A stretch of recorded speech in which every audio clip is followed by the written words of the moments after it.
Une femme a servi son mari comme une nounou tous les jours pendant 40 ans. Elle prend 3 repas par jour selon les goûts de son mari. Elle sert les repas à son mari. Elle lui essuie même la bouche. À la maison, son mari était l'empereur. Elle travaillait comme une esclave. Mais son mari n'était pas satisfait. Il rentrait ivre à la maison tous les jours. Parfois il l'insultait même de ne pas gagner un sou et de profiter de la vie à la maison. Jusqu'au jour où la mère de Lisa, âgée de 90 ans, est décédée. Elle a décidé de vivre sa vie pour elle-même sans aucune contrainte. Quand ses amis ont appris qu'elle divorçait, elles sont venues dans sa ville natale pour l'aider à faire ses valises. La nuit, pendant que son mari dormait, Lisa a fait ses valises et a quitté la maison où elle avait vécu pendant 40 ans. Le lendemain, son mari s'est réveillé et a appelé Lisa pour qu'elle lui apporte de l'eau comme si elle était une servante. À ce moment-là, Lisa était à la ferme à la campagne. C'était délabré, mais c'était la meilleure nuit de sommeil qu'elle avait eue depuis son mariage. Elle a dormi aussi longtemps qu'elle le voulait sans qu'on lui dise de se lever. Peu de temps après, Anna est venue à la ferme et a trouvé Lisa. Elle ne s'était pas rendue compte que Lisa dormait encore. Puis la fille de Lisa a appelé pour demander pourquoi sa mère n'était pas à la maison. Anna lui a dit que sa mère avait quitté la maison parce qu'elle ne voulait plus vivre avec son père. Puis elle s'est allongée à côté de Lisa et lui a tapoté le dos, lui disant de faire une sieste. Dans l'après-midi, ses 2 filles sont venues à la porte et ont tout reproché à Lisa. Elles se sont plaintes que le divorce de Lisa à un âge aussi avancé leur causait des ennuis et les ridiculisait. C'est une honte. Mais Lisa est restée silencieuse. Après le départ de sa fille, Lisa a fait des crêpes aux œufs et les a mangées avec ses amis. Comme son mari ne savait pas cuisiner,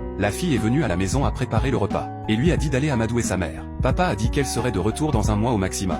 Le lendemain, il a appelé la meilleure amie de Lisa pour qu'elle lui apporte à manger. Elle a juste posé le repas et a vu une scène horrible. La cuisine était en désordre, et la vaisselle des derniers jours était dans l'évier. Le vieil homme a dit que les enfants avaient été occupés les 2 derniers jours. La femme a dit que s'ils ne faisaient pas la vaisselle, ils ne devaient pas manger. Mais le vieil homme les a menacés. Si vous pensez que je suis une plaie, laissez Lisa rentrer à la maison. La femme a dit, pensez-vous qu'on va nettoyer derrière vous la prochaine fois? Aujourd'hui c'est la seule fois. Le vieil homme était furieux, et il a dit que tout est de la faute de vous les femmes. On a bien vécu. C'est vous qui avez divorcé une femme qui ne savait rien. Dans l'après-midi, le vieil homme est venu à la campagne pour trouver Lisa. Il est arrivé en criant sur Lisa, disant que si elle ne revenait pas, il devait se préparer à divorcer. Lisa, sans un mot, a sorti un papier du tiroir et l'a jeté devant son mari. Quand il l'a ramassé et l'a regardé, c'était l'accord de divorce déjà préparé. Comme ça, les deux ont décidé d'aller au tribunal pour partager les biens.